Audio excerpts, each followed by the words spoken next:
Oke, Assalamualaikum warahmatullahi wabarakatuh.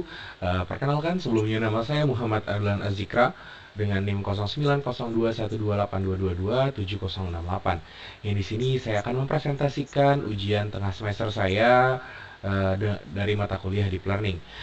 Yang saya akan mempresentasikan adalah simplifikasi teks menggunakan BART. Jadi sebelumnya apa itu BART? Jadi BART adalah atau BART itu Bidirectional and Auto-Regressive Transformer. Ini mana ini adalah model sequence to sequence encoder decoder yang dikembangkan oleh Facebook AI. Ini mana model ini menggabungkan dua kekuatan besar, yaitu BART memahami konteks dari dua arah atau bidirectional untuk encodernya, dan GPT yang menghasilkan teks secara berurutan atau autoregresif buat decodernya. Nah, jadi BART itu sangat cocok untuk berbagai tugas NLP seperti summarization, translation, text simplification, paraphrasing. Nah, yang dimana BART ini juga dilatih dengan cara denoising auto encoder, yang dimana dia dilatih dengan teks-teks yang dirusak dan merekonstruksinya kembali. Selanjutnya untuk arsitektur BART ini dibagi menjadi dua, seperti yang saya bilang di bagian encoder dan juga di bagian decoder. Encodernya menggunakan BART dan decodernya menggunakan GPT. Nah, selanjutnya saya akan menjelaskan terkait arsitekturnya satu persatu di bagian encoder pertama, yang dimana encoder ini bertugas memahami isi kalimat kompleks sebelum disederhanakan. Jadi di prosesnya itu ada input dari teks kalimat kompleksnya akan masuk ke dalam encoder, lalu ada token dan sentence embedding, yang dimana setiap kata akan diubah menjadi vektor numerik dan diberikan positional embedding. Nah, selanjutnya masuk ke tahap multi-head attention, yang dimana ini tahapan transformer. Jadi encoder membaca semua kata secara bersamaan dan memahami hubungan antar kata dari dua arah, atau dari kiri dan kanan, atau bidirectional. Nah, selanjutnya ada add and norm, lalu feed forward dan add and norm. Yang dimana di sini ada residual connection dan normalization pastinya, yang memastikan stabilitas pelatihan dan menjaga informasi yang tetap utuh. Nah, selanjutnya ada feed forward layer, itu memproses fitur hasil atensi menjadi representasi yang lebih abstrak.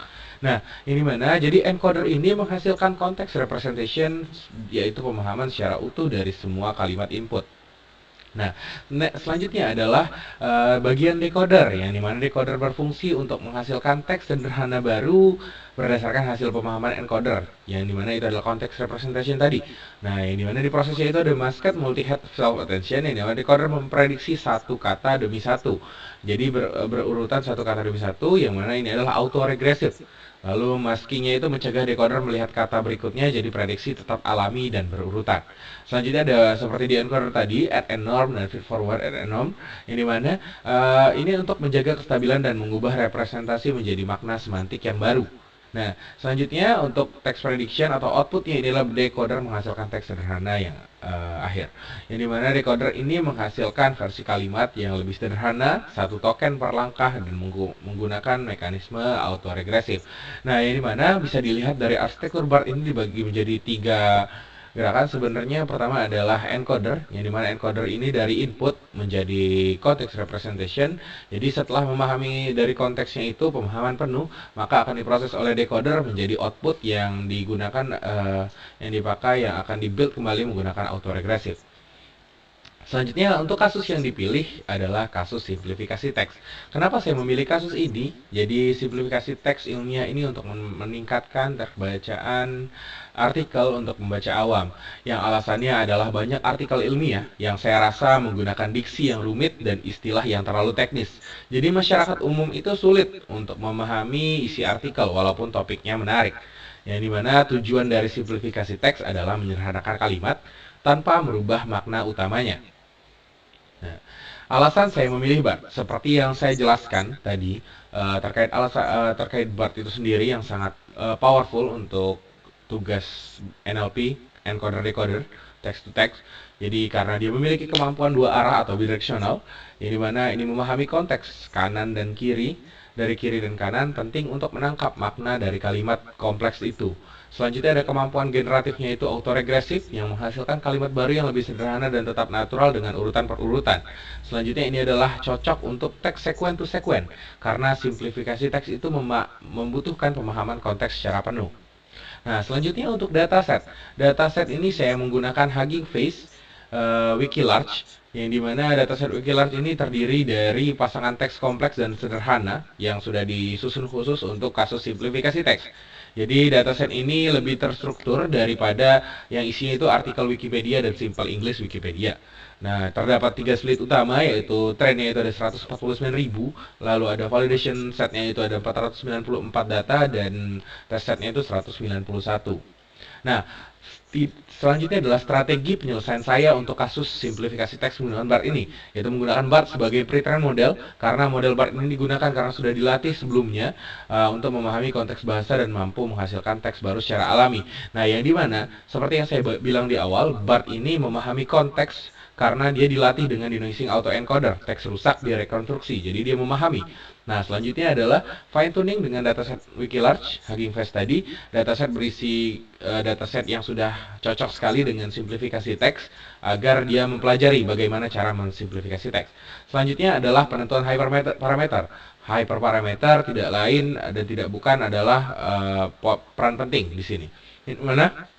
Untuk mengatur batch size, learning rate, epoch, warp ratio, label smoothing, dan beam search untuk menghasilkan model yang stabil dan juga akurat. Lalu selanjutnya adalah evaluasi modelnya. Saya menggunakan 2 matriks, yaitu SARI dan juga SecReBlue. Nah, yang dimana SARI dan SecReBlue ini sangat cocok untuk tugas teks, terutama SARI yang cocok sangat untuk simplifikasi teks.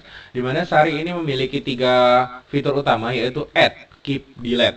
Yang dimana add itu melihat apakah input dan output adakah kata yang ditambah, kalau keep itu apakah ada yang dijaga itu kata apa aja, dan yang delete itu adalah apakah kata di output itu ada yang dihapus dari input.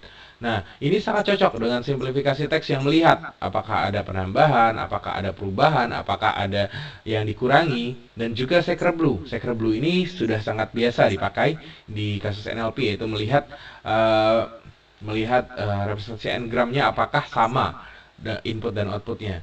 Jadi SecReBlue saya gunakan di sekunder dan SARI yang sebagai primer.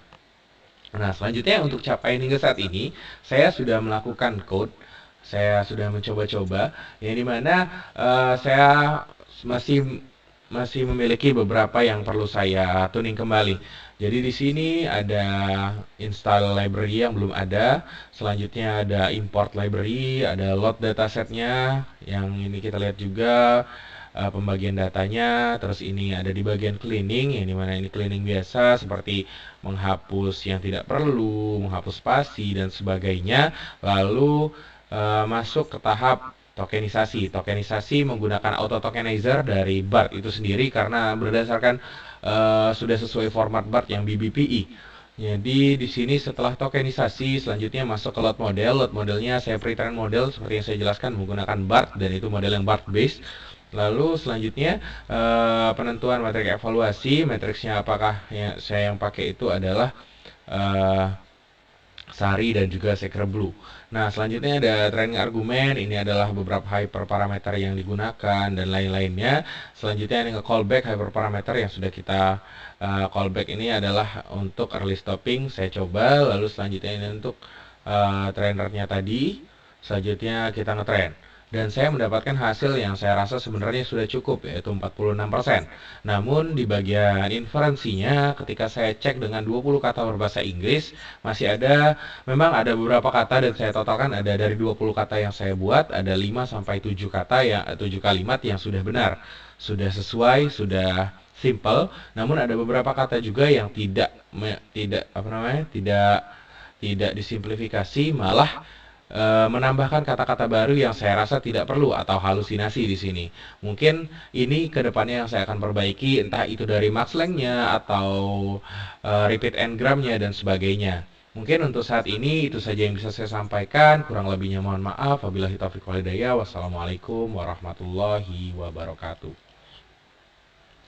Terima kasih.